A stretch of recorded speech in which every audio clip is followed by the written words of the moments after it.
작년에 집값이 4.6% 하락을 했습니다. 올해는 무려 5% 가까이 하락할 것으로 전망이 되고 있는데요. 안녕하세요. 재테크 읽어주는 파일럿입니다.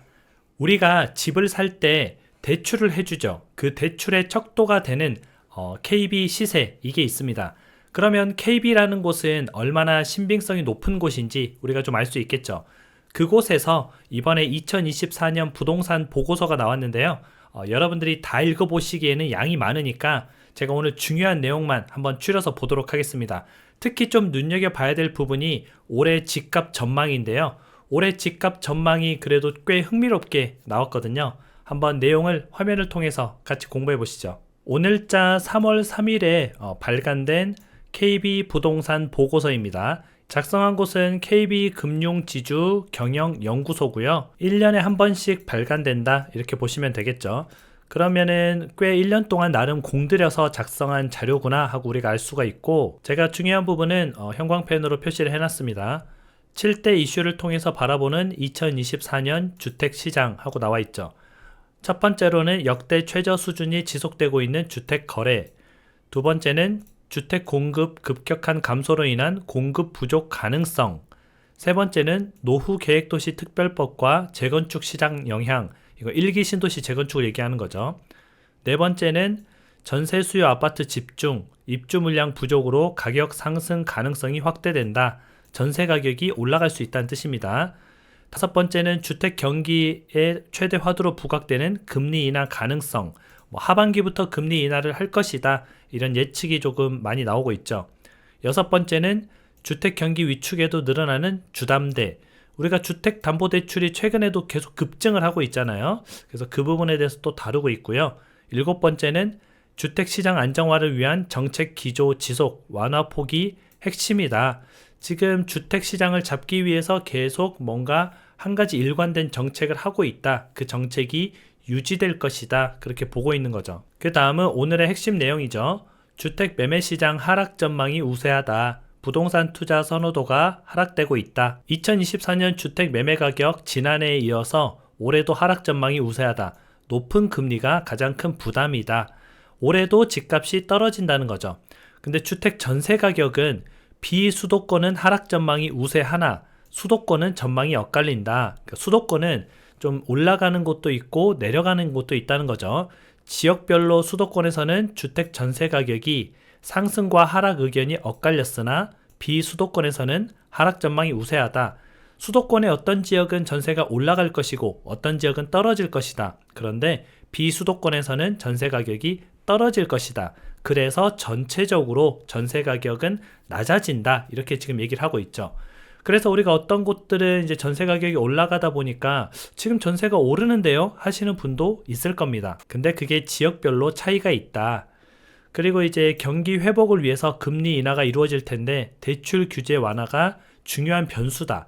지금은 LTV, DSR 이런 것들이 걸려있기 때문에 대출을 내가 마음껏 받고 싶어도 마음껏 나오지가 않죠. 근데 금리가 낮아지면서 자연스레 이제 DSR이 늘어나는 거죠.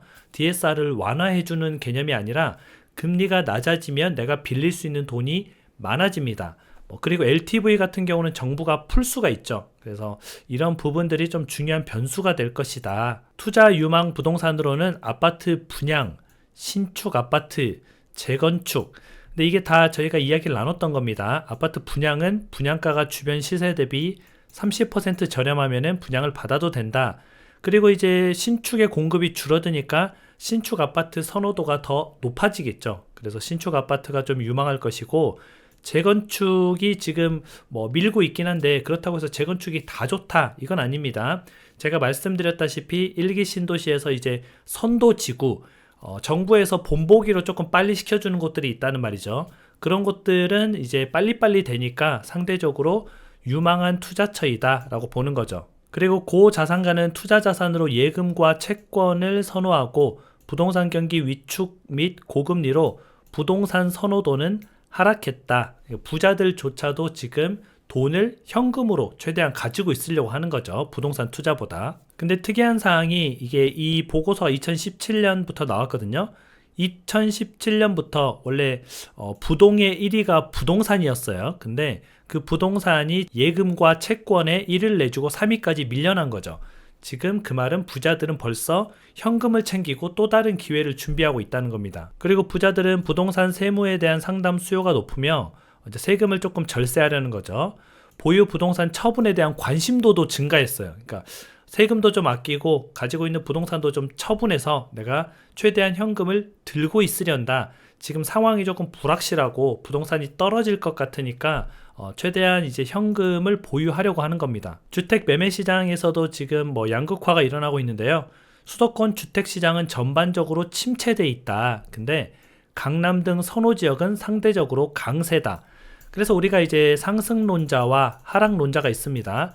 상승론자는 저렇게 이제 강남권 같은 곳에 올라가는 자료를 가지고 오면은 맞아요. 올라가니까 뭐 상승한다. 그런 내용이 맞습니다. 그런데 이제 또 하락론자는 무엇을 갖고 오느냐? 뭐 수도권에 침체된 곳에 이제 자료를 가지고 오면은 하락론이 또 맞습니다. 그래서 우리가 이제 뭐 부동산이 전체적으로 상승한다, 전체적으로 하락한다 이렇게 보면 안 되고요. 지금 KB에서 말하는 대로 수도권 주택시장은 전반적으로 침체가 될 것 같다. 근데 강남 등 선호 지역은 강세가 이어진다. 이렇게 좀 따로 봐야 된다는 거죠. 그리고 여러분들이 많이 관심 있어 하시는 이제 상업용 부동산에 대해서도 한번 볼게요. 오피스, 이제 사무실이죠. 회사 사무실 같은 걸 임대하는 시장인데 금리 인하 및 견고한 임대 수요를 기반으로 시장 회복이 기대되고 있다. 실은 이제 국내 기업들이 이제 사무실 근무가 좀 선호되면서 약간은 공실률이 조금은 줄긴 줄었어요. 많이 준 건 아닌데 그래도 좀 뭔가 다지고 회복을 하는 그런 모습을 보이고 있기는 합니다. 근데 문제는 이제 상가, 여러분들 상가 많이 가지고 계시잖아요. 상가 같은 경우는 과잉 공급이 되기도 했고요. 부동산 경기 침체가 오면은 가장 먼저 영향을 받는 곳이 바로 상가입니다. 그래서 지금 상가가 굉장히 좀 위축돼 있고 그 위축이 지속될 것이다. 그리고 이제 뭐 소비가 좀 약간 더디잖아요. 그래서 당분간 부진이 좀 지속될 가능성이 크다 하고 나와 있죠. 중소형 빌딩, 꼬마 빌딩이죠. 시장 여건은 개선되겠으나 불확실성이 지속된다. 불확실성이 지속된다는 말은 투자 수요가 줄어든다는 뜻이고요. 사람들이 관망한다는 뜻입니다. 관망하면은 가격이 안 올라가겠죠. 그리고 이제 또 오피스텔도 여러분들이 많이 가지고 계신데 주택보다 지금 거래가 훨씬 더 심각하게 없습니다. 오피스텔 매매 가격도 지금 하락을 하고 있고 하락세가 지속될 것으로 지금 보이고 있고요. 우리가 최근에 전세 사기가 있었잖아요. 그래서 오피스텔도 웬만하면 사람들이 전세로 잘 안 들어가려고 해요. 전세로 안 들어가려고 하는데 우리가 오피스텔을 내 돈을 다 주고 이제 월세를 받는 사람이 생각보다 많이 없습니다. 오피스텔이 왜 예전에 이제 부동산 상승기 때 많이 거래가 됐냐면 오피스텔이 1억이다. 근데 뭐 전세가 8천이다. 뭐 이랬습니다. 그러니까 내 돈 뭐 한 2천만 원만 있으면 오피스텔 한 채 사요. 이거 1억 2천 되면은 2천만 원 버는 거예요. 뭐 이런 식으로 예전에 홍보를 해서 오피스텔을 사람들이 많이 팔았었거든요. 차라리 월세로 가지고 있는 사람들은 괜찮은데 저렇게 전세로 오피스텔을 사서 가지고 있는 사람들은 지금 같은 시기에 굉장히 좀 힘든 시간을 겪고 있죠. 우리가 일단 이제 2023년 주택시장을 한번 뒤돌아볼 필요가 있는데요. 주택 매매 가격이 4.6% 하락을 했습니다. 굉장히 많이 하락을 했죠. 근데 우리가 1998년에 외환 위기가 있었잖아요. 뭐 IMF가 있었는데 그때 12.4% 하락을 했습니다. 보니까 그 당시에 대략 뭐 한 3분의 1 정도 가격이 떨어진 거죠. 근데 문제는 이제 작년에 저만큼 떨어졌고요. 올해가 조금 문제입니다. 올해 2024년에 하락 전망이 좀 우세한데요. 하락 폭이 좀 궁금하잖아요. 전문가와 공인중개사의 경우에는 1에서 3% 하락한다. 근데 이런 분들은 대부분 이제 부동산이 좀 잘 거래됐으면 좋겠고 활발하게 살아나야 돈을 버는 입장이잖아요. 그래서 그런 분들은 약간 보수적으로 보는 경향이 많이 있고요. PB 같은 경우에는 3에서 5% 정도 하락을 한다. PB가 이제 프라이빗 뱅킹이라고 고액 자산가들을 대상으로 이제 금융 포트폴리오를 짜주고 돈을 대신 굴려주는 사람을 얘기하는 거거든요. 나름 이제 PB가 되려면 능력도 좋아야 되고 성과도 좋아야 됩니다. 그래서 어느 정도 좀 검증된 전문가들인데 이런 전문가들 같은 경우에는 지금 3에서 5% 정도 하락 전망을 보고 있다. 결국은 지금 작년에 한 4.6% 하락을 했고요. 올해는 한 3에서 5%니까 적게 떨어지면 뭐 3%, 많이 떨어지면은 5% 정도 집값이 추가적으로 하락하겠구나 하고 우리가 알 수가 있겠죠. 그리고 또 중요한 내용이 2024년이 주택 매매 시장 경기 최저점이 될 것으로 전망하고 있다. 지금 2024년 올해가 집값의 가장 최저점이 될 것이다. 그럼 올해 뭐 한 5% 빠지면은 그게 가장 최저점이 될 것이다 라고 전망을 하고 있고요. 2025년까지는 주택 경기가 최저점을 지난다 했으니까 뭐 2024년 찍고 바로 2025년에 반등한다 이런 개념이 아니라 2025년까지는 계속 거기서 비슷비슷한 자리를 유지하면서 좀 힘든 시간을 보낼 것이다. 그리고 2026년쯤에 회복기에 진입할 것이다. 지금 이렇게 전망이 되고 있는 거죠.